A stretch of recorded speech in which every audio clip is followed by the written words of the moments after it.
नमस्कार, स्वागत है आप सभी का खबर हिमाचल प्रदेश में और मैं हूं आपके साथ ज्योति। हिमाचल प्रदेश की 3 विधानसभा सीटों पर उपचुनाव के लिए आज मतदान जारी है।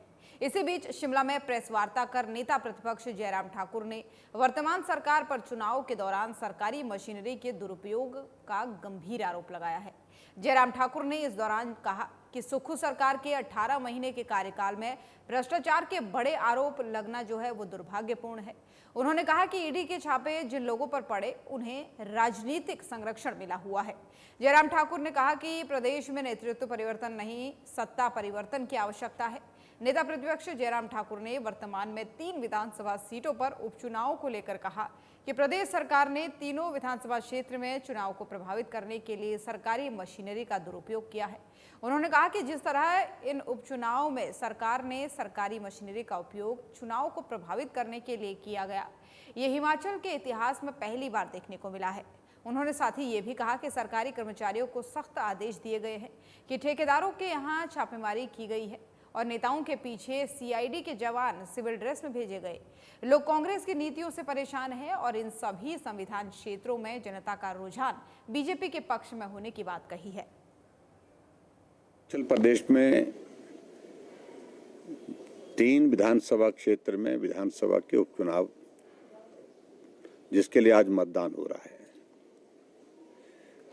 और मैं इस बात को देख रहा हूं कि अभी तक के जो मतदान के लिए जो हमको जो जानकारी मिली है कि काफ़ी उत्साह के साथ लोग बड़ी संख्या में मतदान करने के लिए मतदान केंद्र पर पहुंचे हैं। लगभग 16% मतदान अभी तक जो है वो तीनों विधानसभा क्षेत्र में लगभग हो चुका है। मैं इस चुनाव के कैंपेन में हिमाचल प्रदेश में तीनों विधानसभा क्षेत्र में अलग अलग समय में रहा हूं और मैंने इस बात को देखा है कि तीनों विधानसभा क्षेत्र में लोगों का रुझान भारतीय जनता पार्टी के पक्ष में है। भारतीय जनता पार्टी को जिताना चाहती है। हिमाचल प्रदेश में के जो 3 विधानसभा क्षेत्र है वहां पर मतदान जारी है। वहीं बात करें अगर नालागढ़ विधानसभा क्षेत्र की तो यहां पर भी उपचुनाव हो रहा है। मतदान सुबह 7 बजे से शुरू हो चुका है और शाम 6 बजे तक वोटिंग जारी रहेगी। चुनाव आयोग की तरफ से जारी आंकड़ों के मुताबिक 1 बजे तक नालागढ़ विधानसभा क्षेत्र में 34.55% मतदान हुआ है। वहीं जनता का कहना है कि इस बार विकास करवाने वाले को ही चुना जाएगा। जनता का कहना है कि नालागढ़ क्षेत्र बहुत पीछे रह गया है और क्षेत्र में विकास के नाम पर कुछ भी नहीं हो पा रहा है। यहां तक कि पिछले वर्ष घटी घटना में भी टूटी हुई सड़कें भी अभी तक कई जगह ऐसी पड़ी हुई हैं। साथ ही अस्पताल की हालत जो है समय के साथ साथ बद से बदतर होती जा रही है। अस्पताल में डॉक्टर्स नहीं हैं और वहीं नालागढ़ क्षेत्र के विकास के लिए अब अपनी आवाज बुलंद कर रही विधानसभा में उठाने के लिए किसी ऐसे व्यक्ति को चुना जाएगा जो जनता की समस्या को विधानसभा में रख सके। में जो भी कोई भी बनेगा हम ये सोचेंगे कि उसका हमारी सड़कें जो भी है, पुल जो भी है, हॉस्पिटल वगैरह सारी फैसिलिटी हमें प्रोवाइड करें, चाहे वो कोई भी बने, चाहे कांग्रेस का बने, चाहे फिर बीजेपी का बने, चाहे फिर आज़ाद पार्टी का बने। जी, हम आपसे यही जानना चाहेंगे, आप फर्स्ट वोटर हैं? नहीं, पहले भी डाली है, एक एंट्री की, अभी सेकंड वोटिंग करी है। आपका विधान उपचुनाव जो है वो फर्स्ट वोटिंग समझे हम।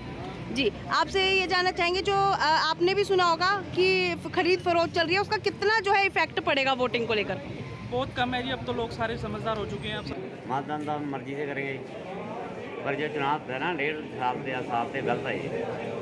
इसमें खर्चा सरकार का होता, मगर जो अपना जिमीदार है यार, जो भी है ना मजदूर है, उन्होंने पर खर्चा पैदा ही जाए।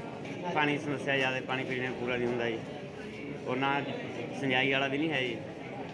फिर एक साढ़ा बिजली भी मतलब एक दिन में 10 रुपये चल जाती है जी। बिजली बहुत समस्या है जो विकास करेगा। को जो मोदी जी की सरकार है वही सरकार चाहिए हमारे, तो बीजेपी हमारे को चाहिए। हमारा बीजेपी ने ही विकास कराया, मकाना का, गैस सिलेंडर का, हर जगह मतलब गड़िया को और रास्ते जो भी बीजेपी कर रही और विकास नहीं हुआ। सरकार है कांग्रेस पार्टी की, उम्मीदवार जो हमारा कैंडिडेट बनने जा रहा है वो भी कांग्रेस का ही एमएलए बनने जा रहा है। हम वो विकास के हमारे जो मुद्दे हैं वो विकास के मुद्दे हैं। जो जो हमने जो काम कराना है, जो नेता हमने जो चुनना है, मतलब काम कराने वाले नेता को चुनना हमने, कोई ऐसे वैसे नेता को नहीं चुनना है। आज जो वो कल से खरीद फरोख्त भी हो रही है बहुत ज़्यादा, वो भी कहीं कहीं बहुत ज़्यादा पकड़ी जा रही है। जी, आपको क्या लगता है कि इन सब चीज़ों से जो जनता है वो भ्रमित हो सकती है? ये जनता बहुत कम भ्रमित हो रही है ना, जो खरीद फरोख्त से ना, वो जनता बहुत कम है, मतलब लोगों को लोग सारे समझ। मंडी सांसद कंगना रनौत ने आज मंडी जनसंवाद केंद्र का विधिवत उद्घाटन किया है। आपको बता दें कि कंगना रनौत ने मंडी संसदीय क्षेत्र में 3 संवाद केंद्र स्थापित किए हैं, जिसमें भावला, मनाली और अब मंडी शामिल हैं। कंगना रनौत ने कहा कि इस संवाद केंद्र में लोगों की समस्याओं का निपटारा किया जाएगा और इसके बाद से उन्होंने मीडिया को संबोधित करते हुए और कहा कि मैं इन संवाद केंद्रों में लोगों की समस्याओं के लिए महीने में तत्पर रहा करूंगी और साथ ही मंडी संसदीय क्षेत्र में विकास के कार्यों को तेजी दिलाने में संसद में प्रश्न उठाऊंगी। उन्होंने कहा कि टनलों के काम का भी प्रश्न संसद में रखूंगी और मंडी शहर में बेहतर कार्य करने के लिए भी तत्पर रहूंगी। कंगना रनौत ने कहा कि अब विधायकों के साथ बैठकर उनके मसलों पर चर्चा होगी और उन मसलों को सुलझाने का काम भी मोदी सरकार करेगी। हमारा यही लक्ष्य है कि जो जनता है वो यहाँ आकर हमसे जुड़े, ना कि सिर्फ काम करवाने के ही उपलक्ष्य से आए, जबकि जो जन सेवा में इच्छा रखते हैं, उत्सुकता रखते हैं, राजनीति की इच्छा रखते हैं, उत्सुकता रखते हैं, वो भी हमारे साथ यहाँ आकर जुड़े। जो हमारे साथ आशीष भाई आकर जुड़े हैं, ये भी कोई यहाँ पर जो हैं कोई मॉनेटरी गेन के लिए नहीं जुड़े हैं, ये समाज सेवा के लक्ष्य से जो है यहाँ आकर हमारे साथ जुड़े हैं। तो मैं तो सरकाघाट में जो है मम्मी पापा के घर पे अक्सर होती हूँ, फिर वहाँ पर भी एक कार्यालय है। मनाली जो है मैं यहीं से होकर निकलती हूँ, वहाँ पर भी घर में आपका सबका स्वागत है। लेकिन जब भी मैं यहाँ से होकर निकलती हूँ तो मैं आशीष भाई को फ़ोन करती थी कि हमें कब कार्यालय जो है वो मिलेगा डीसी से, तो ये कहते थे कि आपकी ओथ के बाद ही ये हो पाएगा। तो जैसे ही ओथ हुई तो सबसे पहले हमने यही काम किया। अब तो आते जाते अक्सर यहाँ पर मैं जो हूँ आपको मिलूँगी और जिस भी तरह की आपको चर्चा करनी हो, मिलना हो, तो आप बेझिझक यहाँ पे आएँ और मेरे साथ जो है आकर जुड़े। एक प्रिंट आउट,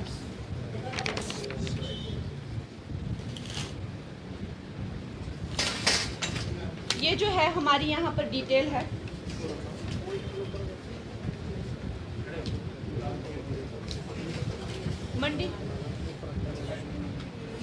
मंडी सदर में जो हमारा कार्यालय है, ये इसकी डिटेल है।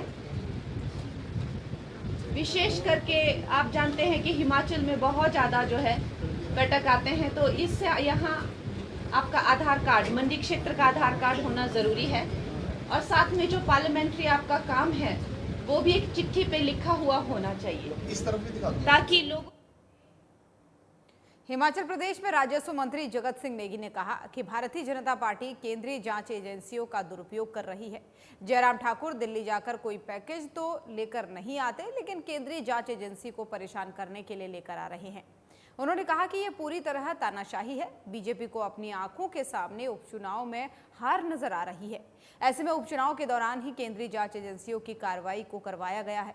उन्होंने साथ ही ये भी कहा कि यदि इसका राजनीति से कोई लेना देना नहीं है तो उपचुनाव के इस तरह की कार्रवाई क्यों की जा रही है। उपचुनाव में कांग्रेस 3 सीट पर जीत हासिल कर रही है। राजस्व मंत्री जगत सिंह नेगी ने कहा कि भारतीय जनता पार्टी के नेता हिटलरशाही पर उतर आए हैं। मंगलवार को ही देहरा उपचुनाव में बीजेपी प्रत्याशी होशियार सिंह गोली मारने की बात कर रहे थे। इससे पहले भी बीजेपी नेता इस तरह की बात कर रहे हैं। उन्होंने साथ ही ये भी कहा कि राज्यसभा चुनाव में भी बीजेपी ने विधायकों को खरीद कर जीत हासिल की। ये सब करके जो है जयराम ठाकुर हिमाचल प्रदेश को बदनाम करने का काम कर रहे हैं।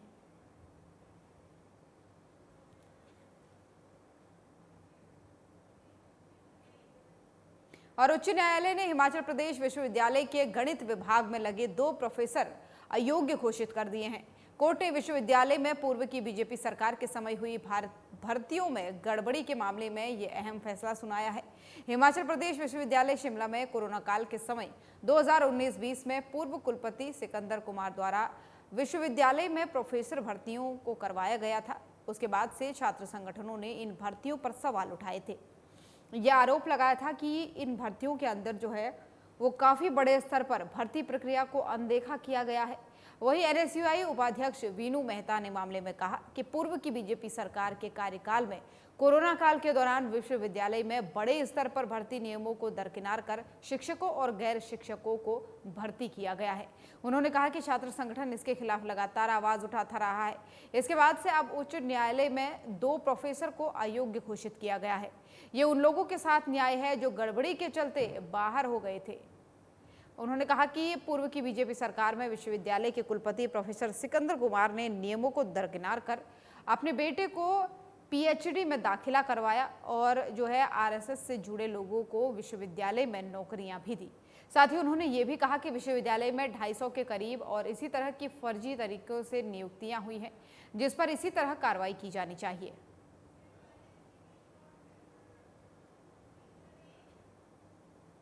और वहीं हिमाचल प्रदेश में सेब सीजन की शुरुआत हो गई है। प्रदेश सरकार ने इस साल यूनिवर्सल कार्टन लागू करने का निर्णय लिया है, जिसे अब विभाग सख्ती से लागू करने वाला है।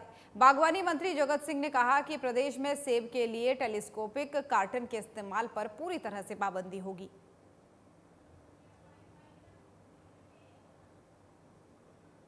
तो खबर हिमाचल प्रदेश देख रहे थे आप। बुलेटिन में फिलहाल इतना ही। नमस्कार।